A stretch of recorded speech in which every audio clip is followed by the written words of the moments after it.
Hello, everyone. Yeah, I like that music. Didn't y'all like it? Yeah, it made me want to dance. Y'all, welcome to another episode of Excuse Me, I'm Speaking. You're here with your host, the one that does the most. But y'all love it. My name is Antoinette. You can call me Twinkle. You can call me SheIsTwinkle. As long as you're calling my name, that is all that matters. Yeah, I wanted to start off the show with a new, just a vibe, you know.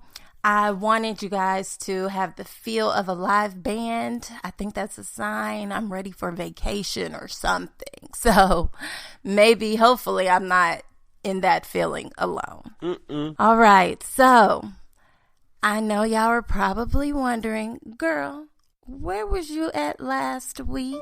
I know. Let's just say I gave myself a week off in honor of Black History Month. Like, I feel like I should get a day off for a week, you know? Yeah, funny story. I actually used to do that at my old employers on Martin Luther King Day. If they did not already give us the day off, I would simply take a PTO day or floating holiday because I deserve it, okay? I felt like that was, a little ounce of Black privilege there. Anyways, yeah, so there are some new things that I am doing in the show. As you all know, I'm saying we because you guys are on this new podcast journey with me. So I get to experiment with what works and what doesn't work, what days to put out the pod. So thank you so much for still following along and bearing with me and getting to know me and all of the feedback.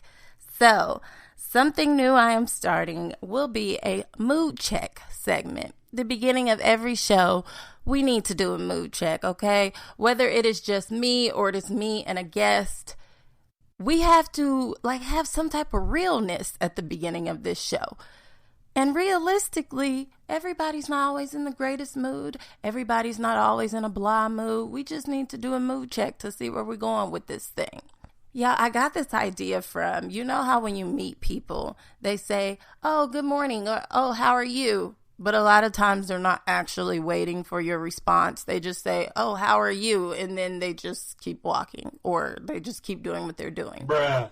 It's just kind of like a filler question that they really don't care about the answer to. But really, if I have a guest on here or if I ask somebody that question in real life, I really do care about the answer because a lot of us just be operating just nonstop, and we really just need to take a second and breathe and do a mood check. All right. So the mood for today I am optimistic. I'm not overly excited. I'm not having a case of the blues. I'm just optimistic that today can and will be potentially a good day. So that is my mood for today. Yeah, do a mood check with yourself, and maybe you have to check your mood, figure out why you're in a low mood. Hey, maybe you just need some vitamin D. You need to go take a walk and get some fresh air and get some of that natural sunlight on your skin. All right. Alrighty then. So the next part of the show, which will be new, will be a question of the day. So just to get things started, I know I used to incorporate this at all of my different jobs that I had. I would have a Friday fun question because everybody looked forward to Fridays. Everybody was happy on Fridays, but also a lot of people were tired by the time Fridays came because you just had such a long work week. Now, I want to incorporate that into the show as well. So my question of the day is actually inspired by the show Perfect Match on Netflix. They released the final episodes of that show this week. It was a dating show on there, and it was actually a really good show. So if you have not gotten a chance to watch that, you should definitely check it out. But Perfect Match, the couple at the end of the show that won the vote for the perfect match in the House. Their grand prize was an all-expense-paid 1-week trip to anywhere in the world that they wanted to go. So that is my question for today. If you could choose one place in the world to go for an all-expenses-paid trip, what place would that be? So I'm going to answer that question myself, and that is so easy for me. Yeah, Hawaii. I don't even want to try a new place. I've been to Hawaii before, and if I could get a 1-week all expenses paid trip back, I definitely would. Hawaii was just literal peace on earth. It was beautiful. I just felt so calm, and the air was cool. Just you could breathe easier. Now, the only time you couldn't breathe is when it was time to spend some money out. So that is why I would love to choose Hawaii for the all expense paid trip, simply because Hawaii is high. Okay. So if I could go there, all expense paid, it would just be amazing. I would have the time of my life, and either way, I just want to go back. So Hawaii it is. I want a private flight. Let's do this. All right. Y'all let me know what y'all answer to that question would be. Of course, you can always follow me on Instagram at SheIsTwinkle1, as well as if you follow me on other social media platforms. I am really jacking up my words today. Y'all, I'm also on TikTok as well. SheIsTwinkle. Yes. So follow me on there. Send me your direct messages, comment on a picture. Let me know your answer to that question. What place would you go for your all expense paid 1-week trip? Now, moving on from there, of course, I did a shout out to Netflix for The Perfect Match, the show, but there is another show on there, which is a dating show that is very big. It is called Love is Blind. Yeah, Love is Blind just gives me my entire life. If you haven't seen it, you have to watch it. It is basically a show about people meeting in pods. So they're just separate rooms. They can't see each other, but they can hear each other. And they're both sitting on relaxing couches. And they're getting to know each other and kind of doing a blind speed dating without actually seeing each other. So they're trying to test out whether these people can connect with one another on a intellectual level, mentally, spiritually, emotionally, all those things, rather than just physically. Okay, so they're trying to test out whether love is blind. Yeah, this show is addicting.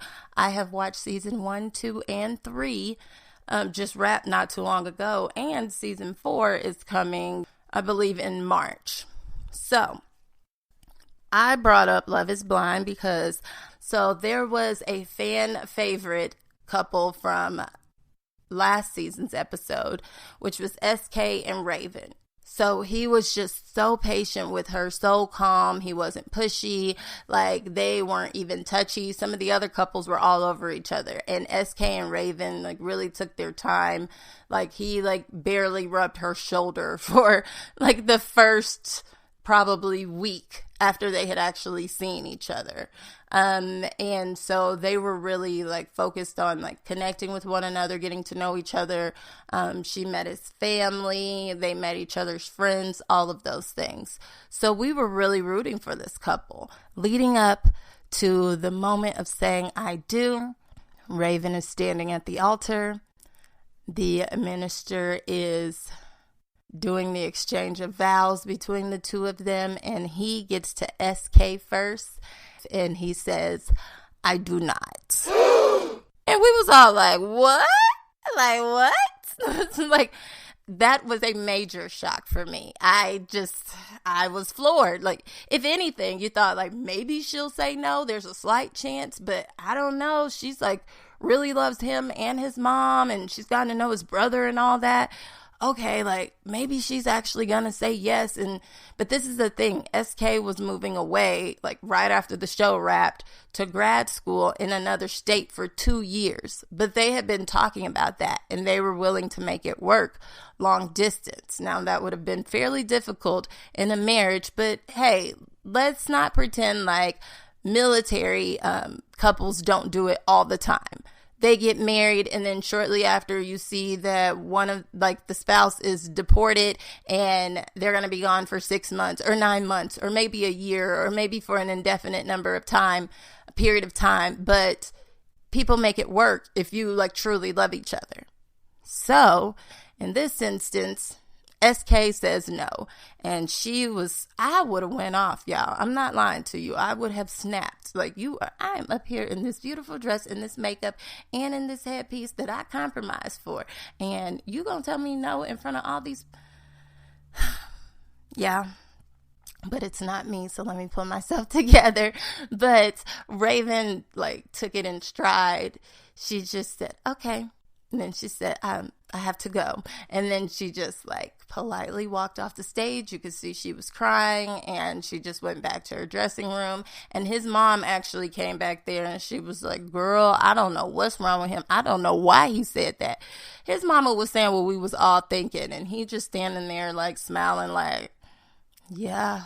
Afterwards, we see the reunion show, which is about a year later. And so from the update of SK and Raven, yes, they did not get married, but they determined that's what was best because she wasn't willing to relocate to where his grad school was. And he just felt like they need to take things slower and do it on their own time. And, you know, he was able to talk to her and eventually they ended up back in a relationship and dating again. And they both seemed like very happy. They were a lot more affectionate with each other. They were just all smiles. So we thought everything was all good. Yeah, after the reunion came out, all of these TikToks came out from all these other girls that he was supposedly dating, and it was just ridiculous because it was showing proof and receipts that he was dating Raven and these other girls at the same time. So, of course, social media, anybody can put anything out there. We weren't exactly sure what was happening because both Raven and SK were silent. At one point they put out statements just to kind of like respect their privacy as they get through this together and that there may be lawyers involved. So we didn't know what to think. So recently I watched an interview with Raven. It is on YouTube. Her name is Raven Ross, and she was very open in this interview and gave a full history because we did see an update episode of Love is Blind. It's called Love is Blind After the Altar. And we see that they got an apartment together and that he re-proposed to her again. Well, in her interview, Raven spilled all the tea, okay? And Raven said that the stuff was coming out in the news all while they were living together. And so her phone was going crazy. His phone was going crazy. He was like not straightforward with his answers when she's asking him questions as to what was going on. He would literally be thinking right in front of her, taking a very long time. Like, if you're going to come up with a lie, like, think quick. Goodness. But he was just very dismissive of her feelings and he was denying a lot of things. And then at one point, she's like, please just tell me, just get it all out, get it over with. And like, we will just move forward from there. There was a period of time where we were just talking and we weren't officially back in a relationship. So let's just let me know everything. I don't want anything new to come out. He would never tell her everything at once. At some points, he made her feel like she wasn't his type or like less than, which is absolutely horrible because she's gorgeous, especially compared to him. And it was just a very toxic relationship as far as him playing with her emotions and her just being lost and all of these things coming out at once. And it's just too much for one person to handle. And so it would be him taking girls on trips out of the country, and then he goes to the same locations with her, and he's pretending like it was his first time there, or calling her while he's on these like group trips, but really it wasn't a group trip, it was a couples trip. She just wasn't his significant other on the trip, although she was his significant other in real life. It was a lot. So I really felt for her. And so I thought to myself, because typically we hear of in the African like heritage, like some of their traditional values, and don't quote me, but from what I've seen from different African families that I've known, is that polygamy is totally normal in their culture. And so according to SK, he said he doesn't believe in polygamy, but obviously he does, because why are you seriously dating 3 different girls at once? And he spoke to them all the same way. Raven saw text messages and everything. So now that leads me to the question of, what are your thoughts on polygamy? I am just very curious to know. If any of you want to share, of course, DM me on Instagram. I want to share my thoughts with you guys. I just personally believe that it is like hard enough in your own relationship, whether you are like seriously dating someone or whether you're married. I can speak for myself. Like, I know sometimes, like, I can probably be a lot. Like, my husband, sometimes he's, like, smooth sailing, and then sometimes, like, you know, either one of us could be having a bad day. It is, like, hard enough to deal with one person, let alone why would you want to be obligated to like 3 different wives? That is insane to me. Like, it's hard enough to juggle multiple friendships. Like, I could never juggle a polygamous relationship. Are you kidding me? And is that a real relationship anyway? Like, you're not really fully invested in one or the other. I think that it is like an unreal like fantasy in some people's minds, and I just can't want it. In the words of my daughter when she was 2 years old, I can't want it. Y'all, let me know what y'all think, and we will keep that conversation going offline. Now, beyond that, the main part of today's show, y'all know, as a part of my podcast, I also do show reviews, which I guess I just kind of did a mini review for y'all. But I have to be honest and say that, yeah, I was wrong. I was wrong. Yes. So on a few podcasts ago, I had mentioned during my streaming news updates that You Season 4 Part 1 was out, and do not waste your time watching it. Now, I really meant that when I said it, okay? So I speak to one of my cousins fairly often, and she was giving me feedback from the show, and she told me, you got to give You another chance. It is actually very good. You just have to stick in there, and I'm really looking forward to Part 2 coming out. So typically, me and her, we like the same type of shows. My brother had also seen it as well, and he said it was really good. So I said, okay, I can take their word for it. Let me just start it over, like when I'm not tired, when I don't have a bunch of other things on my mind, when I'm not playing something in my phone, and let me give it my full focus and attention, and maybe it actually is good. Have y'all ever had to do that? You know, start a show over like 3 times, and then you're like, oh, this is actually really good. Yeah, that's me.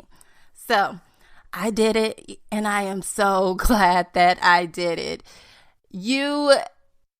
Season 4 is totally different from the previous 3 seasons, but it's every bit of worth it, okay? So today I'm going to give y'all my recap and review of You Season 4 Part 1, okay? So this is spoiler alert right here. Now, for those of you that have not seen the show, you feel like, I'm not going to relate to this part of the podcast, that is totally not true, okay? That means that you have never listened to a detailed review of mine. If you want to go listen, feel free to go to YouTube and type in Twinkle's Take, and you will find a younger version of myself, of course, with several videos. There should be nearly 100 of them, and I did TV and movie I did TV and movie reviews constantly and very detailed. There were literally people that didn't watch the shows I watched, but they kept up with it simply because I did the reviews and it was so detailed it felt like you were watching the show. So y'all give me credit and don't click out of here. I promise you won't regret it. All right.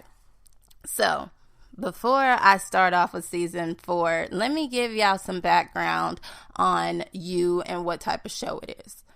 So to begin with, You, YOU, is a show that started on Lifetime. Oh. So, me saying that it started on Lifetime, if you have ever heard of women watching Lifetime shows or Lifetime movies, then you should know what kind of direction we're going in.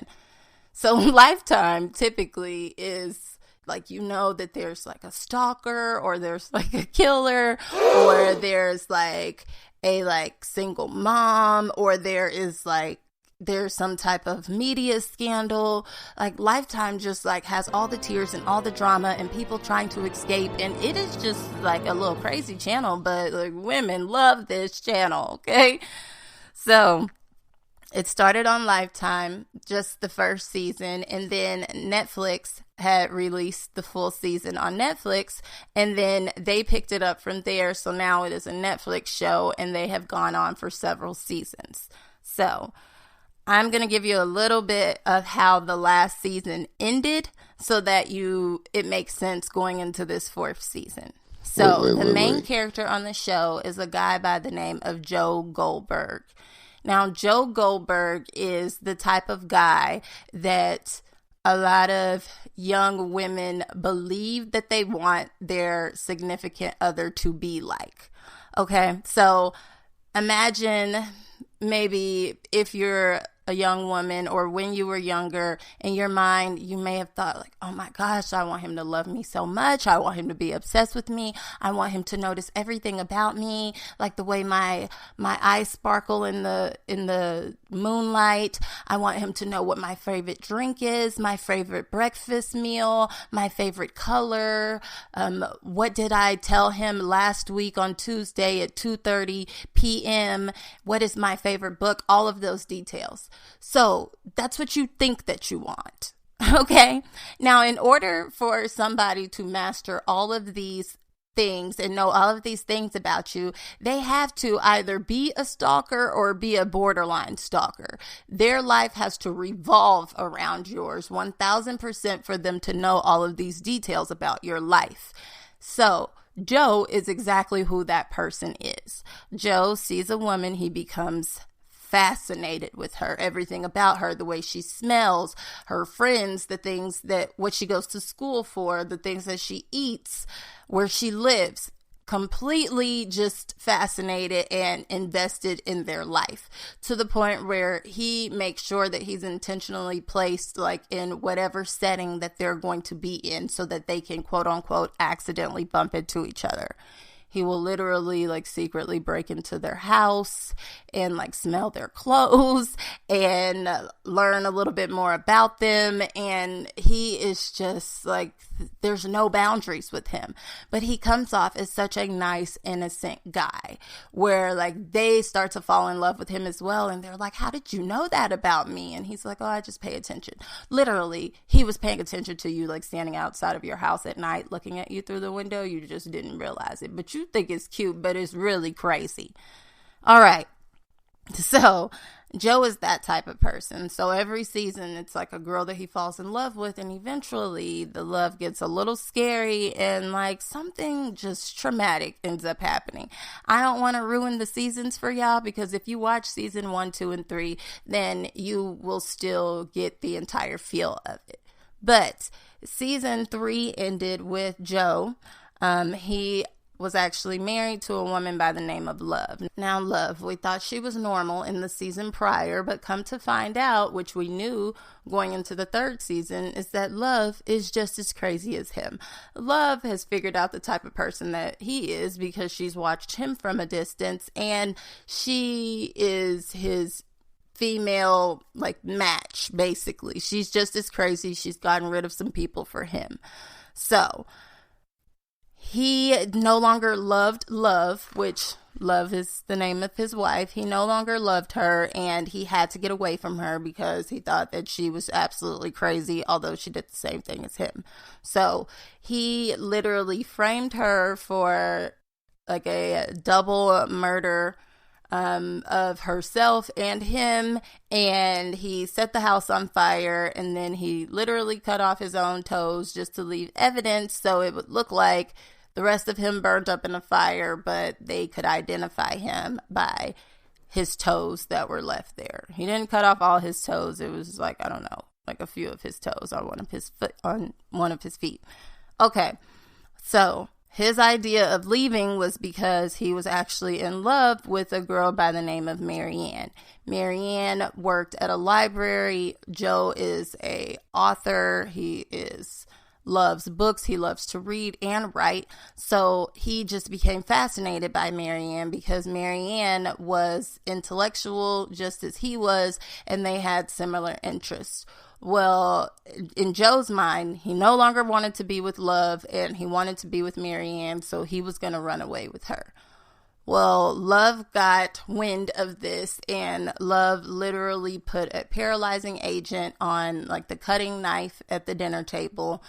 Marianne shows up so that she can leave with Joe, and Love catches her off guard, and Love wants to get rid of Marianne, but then Marianne's daughter walks inside. Love feels bad, so then she says, hey, get out of here as fast as you can, just go. Joe is a really horrible person. Hey, you know that tragic accident that happened to the father of your child? Yeah, it wasn't tragic, it was intentional. It was Joe. He's crazy. Just move away and I'll take care of him. So crazy roller coaster ride there, okay?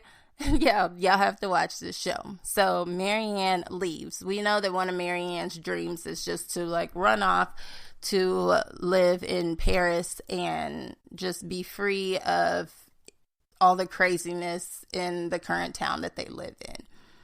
So at that point, Joe is paralyzed, but he already knew that she was plotting to set him up, meaning Love, because she was playing with a certain plant in the garden, and that plant is known to be a paralyzing agent. So he had already taken a substance that would counteract that paralyzing element so that he was no longer paralyzed, and then he had his wife, Love, consume the paralyzing agent, and then he literally left her there in the house and then set the house on fire. Now, we never see a burnt body, but we assume how could she have survived that, okay? So now they do have a child together at the end of the 3rd season, which is the only reason why he didn't get rid of her. But the child, of course, could not survive with these two crazy parents. So he literally did a baby boy drop off and dropped off his son on one of his friend's porches and rang the doorbell and left. And it's are you the new stork, Joe? Who in the world would wake up and their doorbell rang and they look down and there's a whole baby? Are you kidding me? Is this a joke? Yeah, that's a lot. But all right, we love the kids. So now at the end of season 3, we see Joe. He is reading about all of the newspaper clippings that are out there about this crazy couple of Love and Joe, and how the wife was deranged and how she set their house on fire, and it was a tragic story, and now they no longer exist, right? So Joe is happy with that because now he we see him standing in Paris, France, and we already know he is there because he is obviously looking for the love of his life, the librarian by the name of Marianne. That is how season 3 ends. Now, fast forward into season 4. Season 4 does not actually start off in Paris. It starts off in London. So we see Joe, he is teaching a class, okay? So this class is for English literature. We see his students are like very intrigued into what he has to say, and they refer to him by another name, not by the name of Joe. Remember, Joe is supposed to be deceased, right?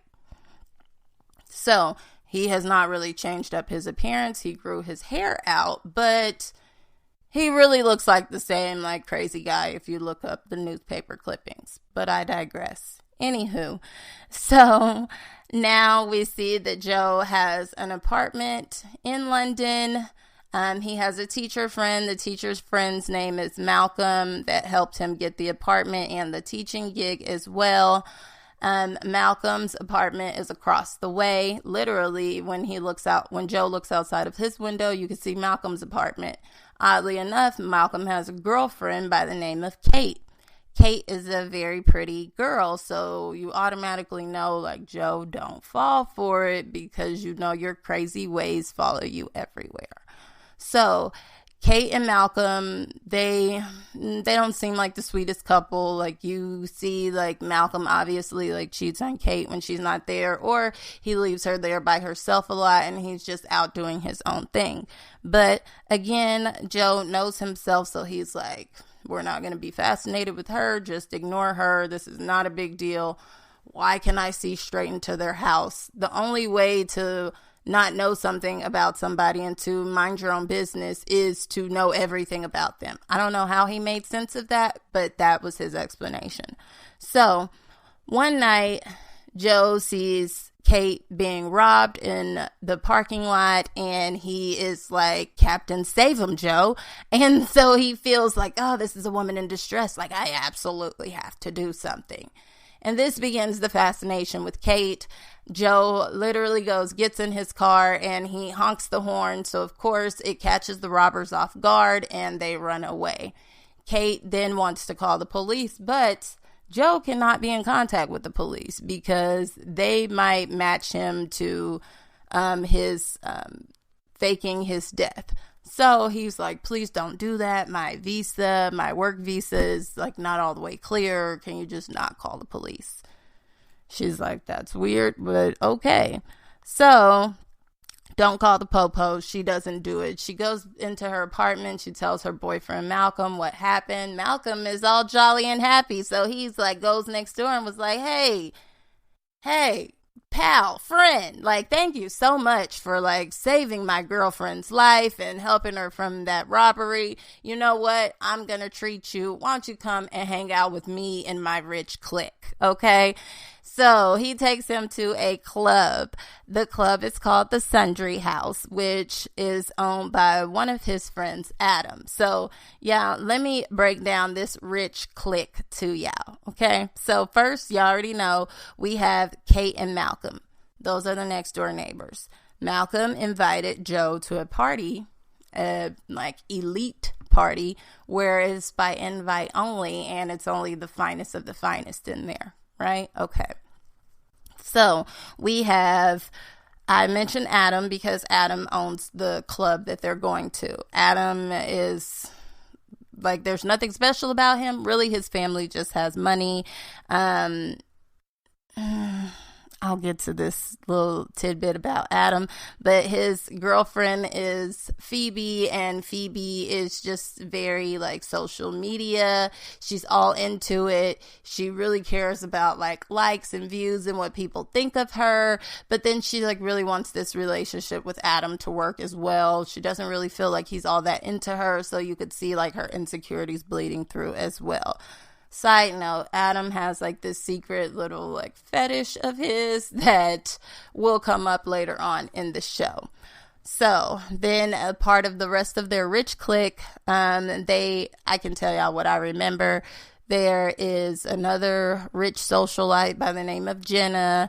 There's another rich guy by the name of Rold. You can immediately tell he kind of has a thing for Kate, but he just keeps it to himself because, of course, she's with Malcolm.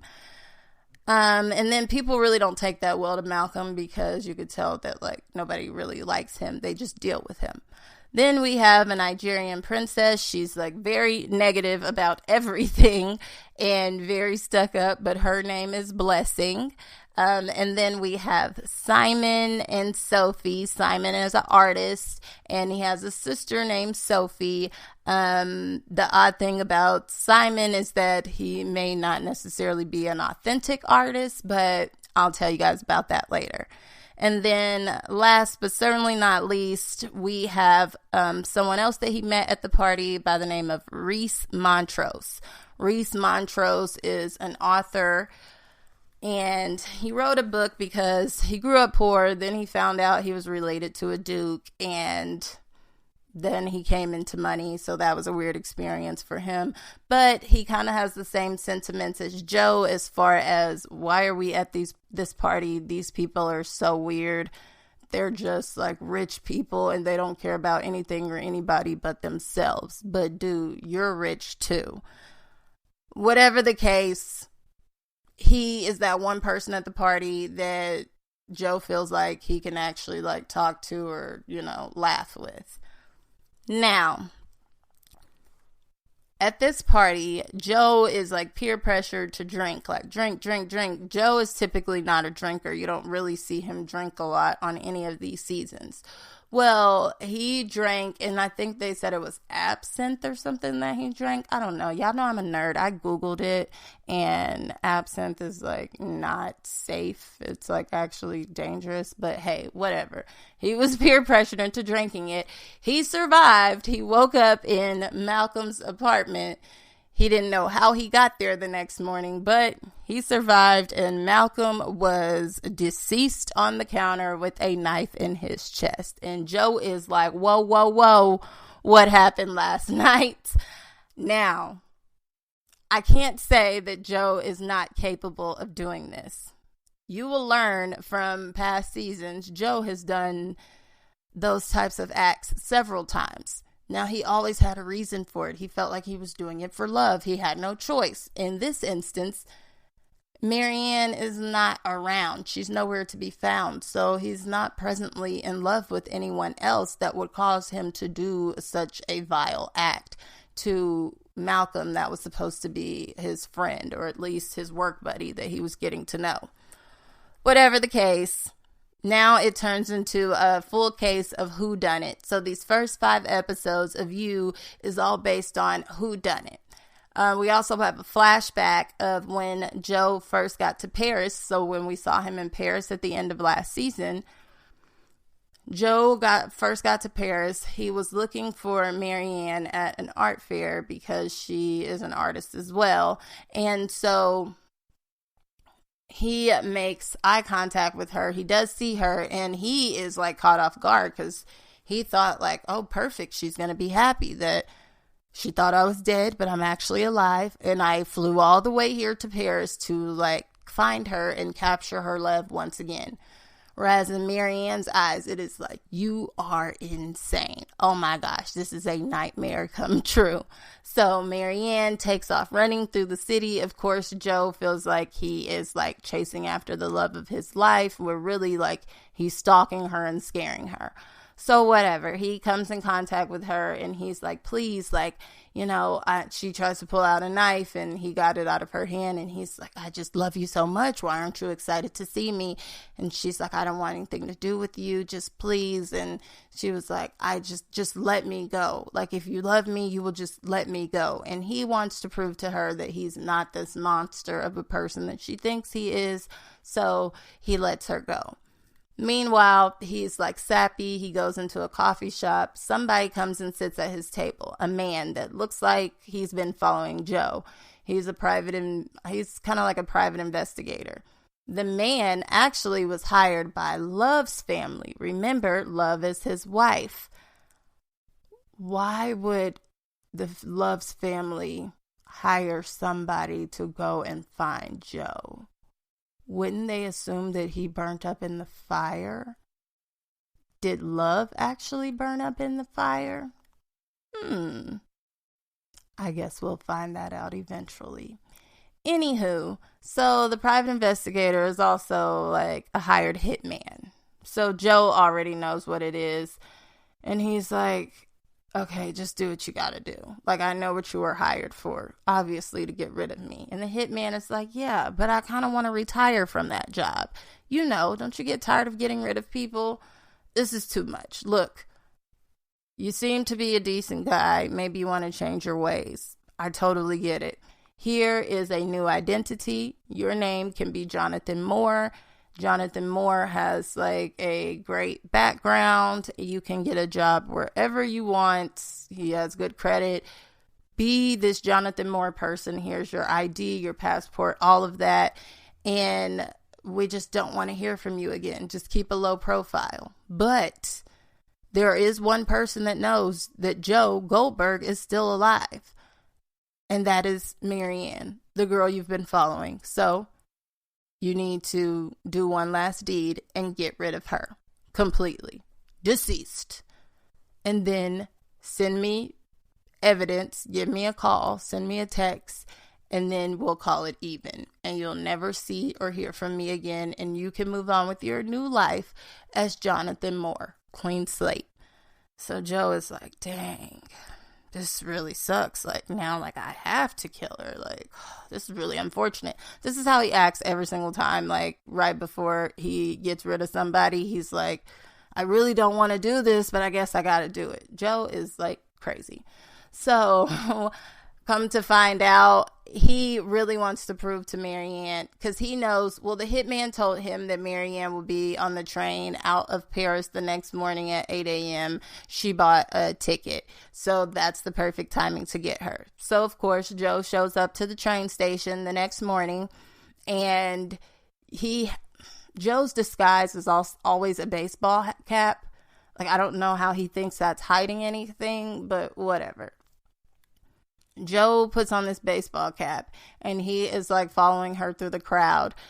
Then he like bumps into her and gets close enough. She doesn't see his face, but he snatches her necklace off, and then he turns the other way and keeps walking. But there's so many people walking on this pathway that she would have no idea who is the one that like snatched her necklace off. So then he literally watches her get on the train, and he realizes she's safe, and that's his way of proving to her and himself that she is all good. I'm not the person that I once was. So now Joe takes a picture of the necklace in his hand and sends it to the hitman and says it's done. Which, that was the stupidest thing that he could have done. Like, why does a necklace just prove that you got rid of her? Like, you could have went to buy that necklace at Walmart and said that it was hers and this was the last piece of evidence you have. Like, dang, at least you could have like had her ID. Like, that's the stupidest thing ever. But whatever. Yeah, so I guess the hitman believed him. Then it like flashes, you get out of the flashback and it comes back to reality. And now he is this Professor Jonathan Moore, okay? So this rich clique, they all met Jonathan Moore. They are just really weirded out by the fact that he's even there, and they're trying to figure out like, what is it with him? So that's why they got him drunk and they were trying to ask him questions. Meanwhile, when Joe woke up in Malcolm's house and he realized that Malcolm is dead on the counter, he doesn't know if he killed him or not.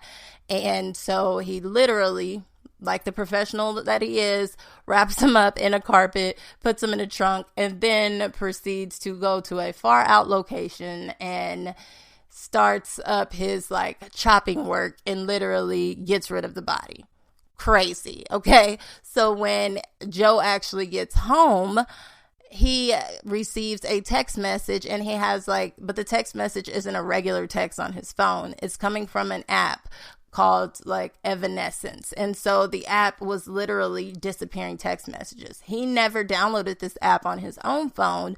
So obviously someone got a hold of his phone, probably while he was drunk, and they put this app on there. So And the messages he was receiving kind of said like, wow, like, I didn't expect this to happen with the Malcolm thing. I didn't know you'd be able to get rid of him so well. I'm intrigued. Who are you? Why are you really here? And he just keeps getting all these messages, but they pop up and they disappear. They pop up and they disappear. And so Joe is freaking out because Joe has just realized like, oh, this person that's texting me, they're literally saying, thank you for cleaning up my mess. I was going to put the murder on you, but you so cleanly got rid of the body. So now Joe is like, oh, are you kidding me? I've been freaking out all day thinking I've gone back to my old ways and that I have killed this guy, and I actually didn't, but I'm like now an accessory to the crime because I covered it up. Craziness. So he is like, who is playing with me? Who's trying to frame me? It could be any of these people that I live around, all these rich people that were weird towards me. Now I have to do a process of elimination. So the season turns into a whodunit, okay? Like a murder mystery, Agatha Christie type of feel. So Joe goes to the library because he absolutely hates murder mysteries, but this is what his real life has turned into. So he is doing research on it and like trying to figure out like, how do you figure out the clues to do a process of elimination? Let me read other stories in literature to see how they figured it out, and I can apply this to my real life because I have to find this person before they figure out that I am in fact Joe Goldberg. And, you know, then he can go to jail and his life is over.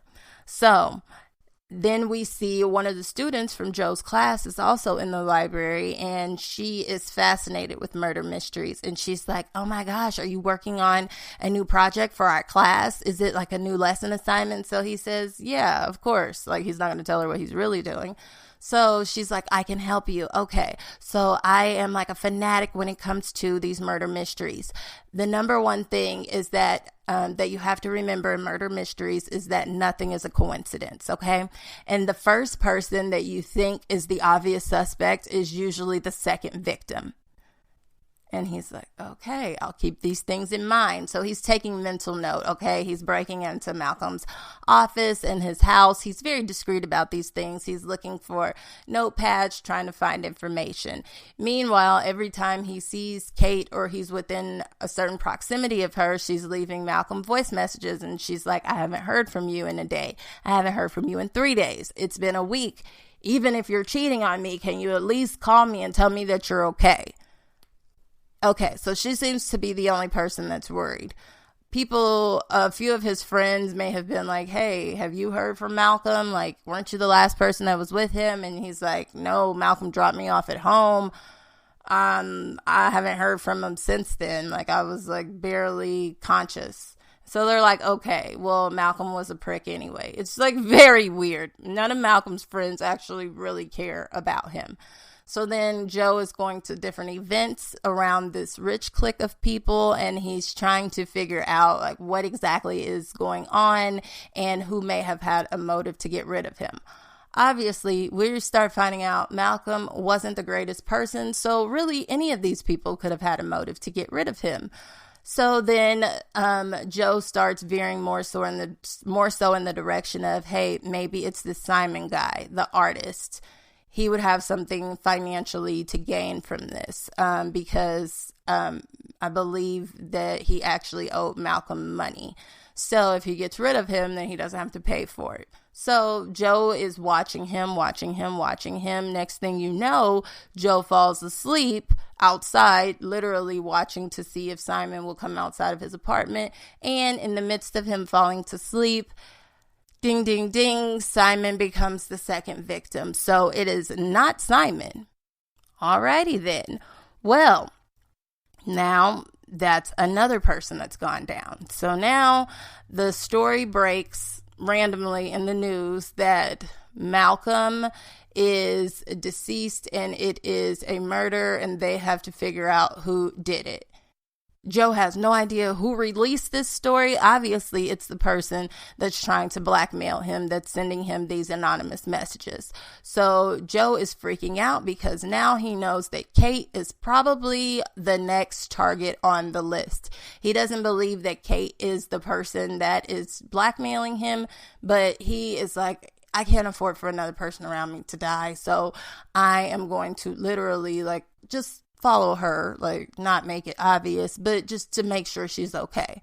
So obviously, the funeral for Malcolm comes up, and Kate is just distraught. She's being really like rude to him, and she's also like, who are you? Why are you around? My boyfriend has been murdered. Like, I'm just trying to figure out life. And all the friends are questioning him, but obviously Joe really didn't do it. But at the same time, Joe has to filter through these questions he's receiving while also being on the lookout for the real murderer in the room. And so, of course, he like follows Kate around the city. She is emotional. So they end up physically involved with one another. She blames it on grief and like needing to not think about things. But really, there's always been this sort of tension between Joe and Kate. So they end up hooking up like a few times during the season, and she starts to grow closer to him. At one point, Phoebe, one of the rich people, she has a bodyguard. He's watching Joe very closely because he's noticed Joe watching all of the rich clique, and he corners him at one point and was like, aha, it's probably you. I think you're the one that is the murderer, and you're killing all of these different rich kids because now nobody was dying until you showed up. So Joe is like having to fight for his life because literally the bodyguard had a gun and he shot him in the foot, and he was very caught off guard when nothing happened, but Joe cut off his toes on that foot, so of course it didn't hit anything. Clever. So that point, he literally has to fight for his life, and the bodyguard is deceased, and he has to dispose of him. And then oddly enough, nobody else speaks of the bodyguard. It's very weird. But ultimately, by the 5th episode, all of the rich clique, they want to get to know Joe, and they just need a weekend away because their friends keep dying and passing away. So they're like, hey, let's do a group getaway. So the group getaway is to like this medieval like castle home, and they're basically trying to like fake a murder mystery there to figure out who is the killer of this like fake murder plot story that they've made up. They all are like dressed up in like medieval like costumes and like masks and all of that too. So of course, while Joe is there, Kate's room is next door. He ends up like hooking up with her again, and like all of these rich kids, they drink a lot, but then there's drugs involved, and then different people are approaching him like, I think you're the one, and then other people are just looking really suspicious, and then next thing you know, we see the Jenna girl, one of the rich socialites. She is found deceased on the bedroom floor of Kate's room. At that same time, Joe walks in to check on Kate, and he realizes Jenna is like sprawled out across the floor. So now Joe is completely freaked out because he's like, oh my gosh, am I reliving my marriage with my wife? Like, is this the same thing? Did I think you were a nice and sweet girl that I was falling for, and now you're a killer too? Like, I should have seen all the signs from the beginning. Joe is freaking out, so he's like, we're not going to play this game. Did you do this? And she's like, of course I didn't do it, but you're not going to believe me, are you? I walked in here and she was like this. So she's like, can you please just like help me like do something with this, like figure it out? So Joe is like, oh, gosh, at this point, we're both like equally invested because she can just lie and tell everybody that I did it, or I can tell everybody that she did it and they're not going to believe me anyway because I'm the new guy. So her and Joe end up they end up stashing the Jenna girl's body like in the barn, okay? Now, at this point, the other rich people in the house, they are literally going crazy because they are doing drugs and they're trying to figure out who this fake killer is, and they all realize that Jenna, because they overhear Joe and Kate talking, that Jenna is actually dead in real life. So they go out and they find her in the barn. Why do they find her in the barn? Because Joe and Kate are having a private conversation, so they thought, but I believe Rolled, one of the rich kids that has a crush on Kate, he was eavesdropping. And he heard Kate freaking out about the fact that her bracelet fell off her arm when they were stashing Jenna in the barn. So then he follows Joe to the barn where Joe is like, don't worry, I'll get your bracelet back. And I'm like, girl, shoot, you lost the bracelet. That's on you. I guess you're going to have to go down for this. Like, it's evidence. Your bracelet with your name on it is right there. But whatever, Joe, crazy in love, right? So Joe runs to the barn and he goes to retrieve the bracelet and he is caught by Rolled. So Rolled literally has a shotgun and he's like, oh no, follow me. Now we know that you're the killer because you're here with the dead body and you're going to give us all answers, okay? So now Joe has to follow him back into the house and he is literally sitting there in front of the rest of the Rich Click crew that is still alive, but they are all just completely faded. But they all have like a bow and arrow, they have a shotgun, like they have these medieval weapons that literally they're supposed to be props, but if they use them could cause like major damage.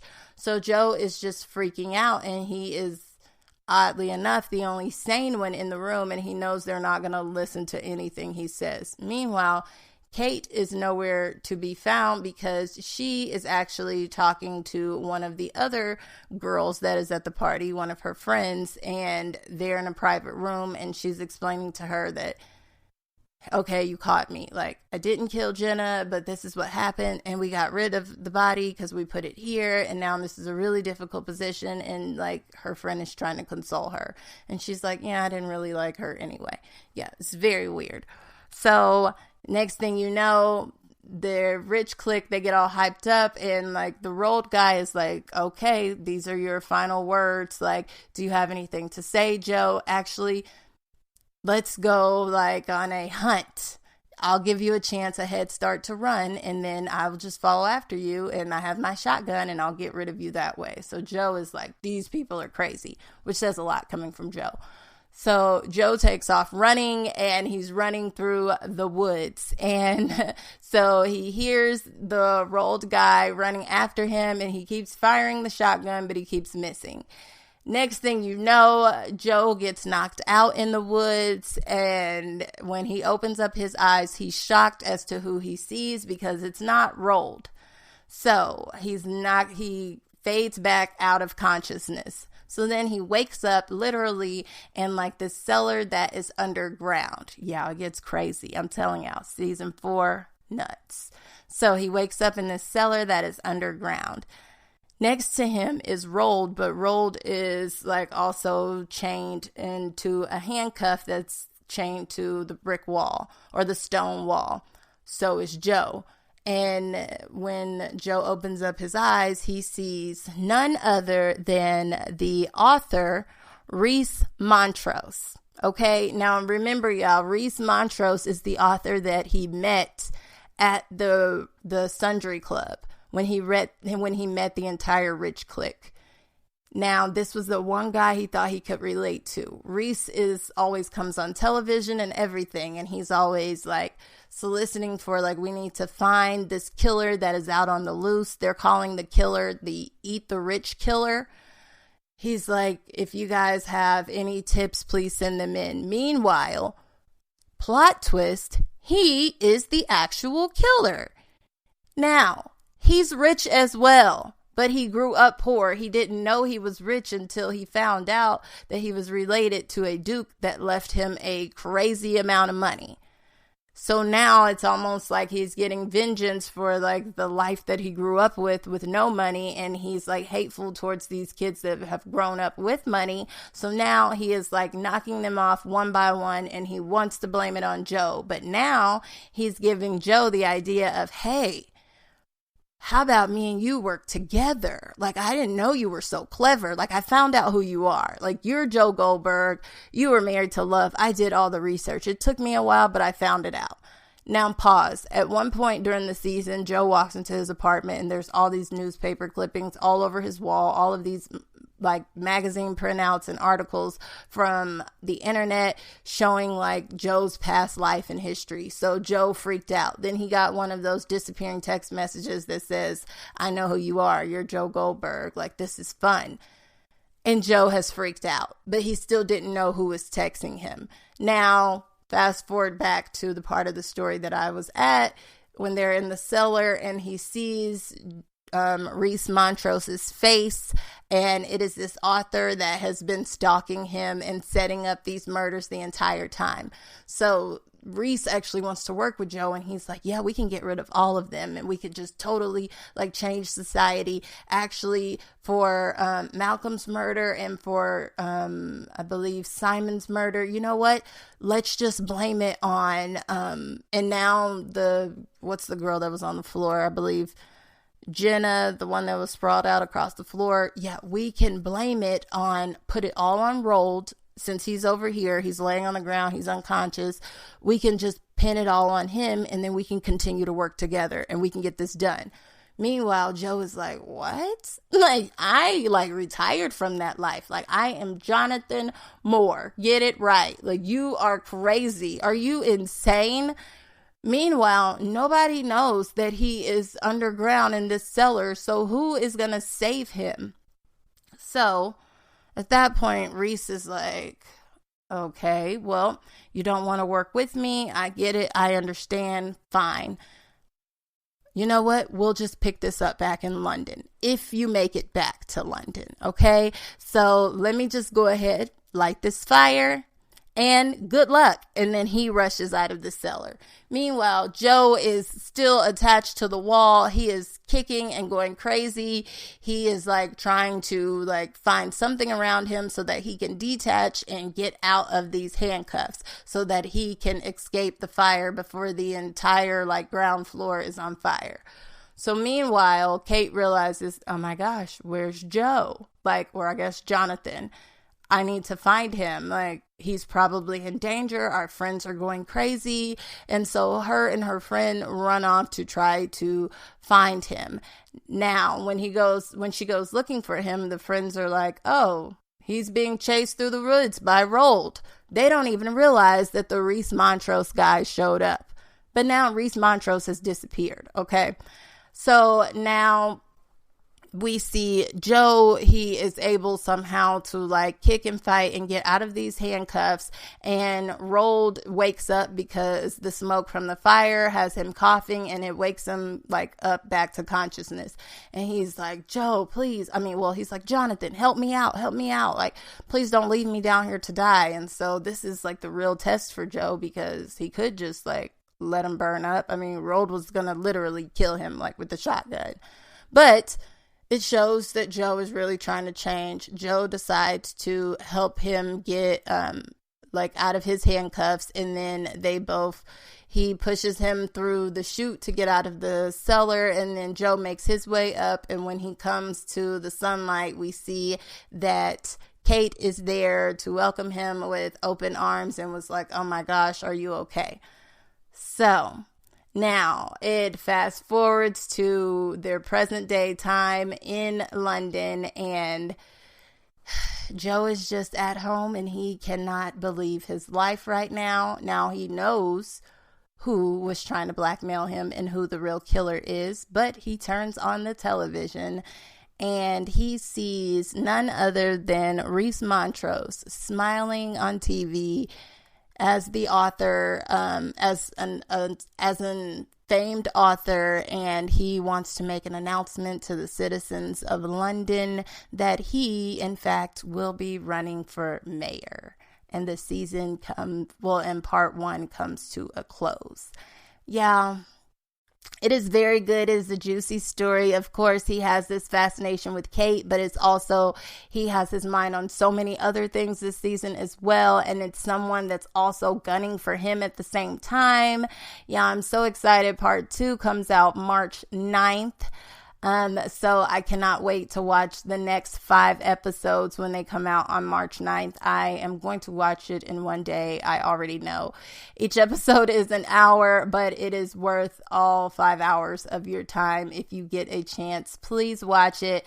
Yeah, we see the trailer for upcoming part 2, and you see a glimpse of love. And you're like, wait, his wife that was supposed to be burnt up in the fire? Oh, she's still living and breathing. Oh, yeah, because she's just as crazy as him. Yeah, so I'm excited about that. We still know that Marianne is a factor. The hitman thinks that Joe got rid of her, but she's still a factor. So it is possible that she could still pop back up in the story. She still know that Joe Goldberg exists, and she could sound the alarm on that at any time. Also, now, how is this going to work with him and Kate? How is the rich clique going to look at him moving forward? Are they still looking at him as the killer? Is he going to tell people that Reese Montrose is the actual killer? Are they even going to believe him? This guy is golden. He's running for mayor. And how many more victims will he try to put on his victim list before the season comes to a close? Y'all, I have no idea, but this is very good. It is some juicy stuff, and shout out to my cousin for telling me to give it a second chance. It was every bit of worth it. If you get a chance, you should definitely check that out. Yes. So, wrapping up the show with our quick streaming news.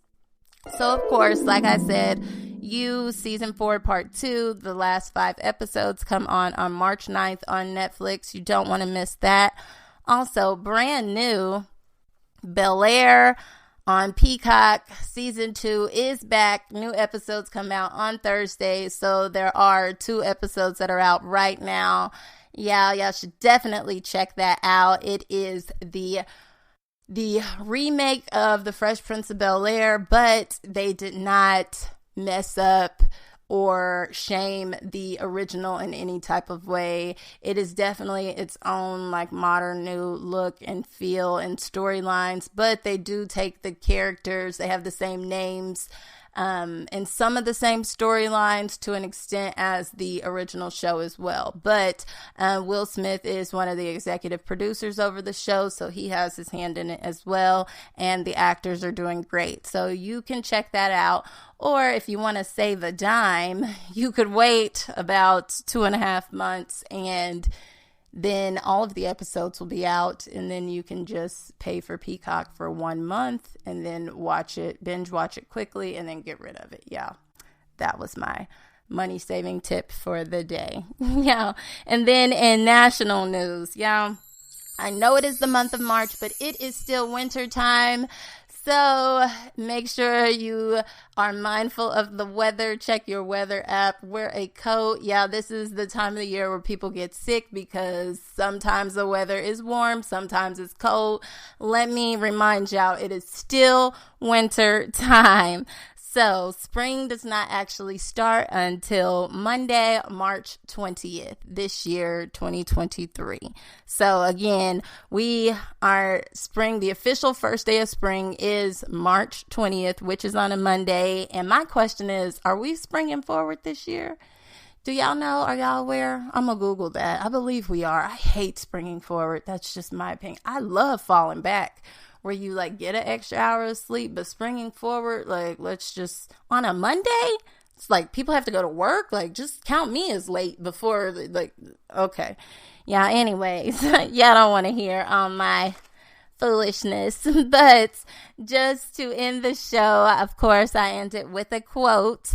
So my quote of the day, and they usually minister to my heart, so I hope they do the same to yours, but my quote is an anonymous quote. We don't know who the author is, but it is, your mind is a garden. Your thoughts are the seeds. You can grow flowers or you can grow weeds.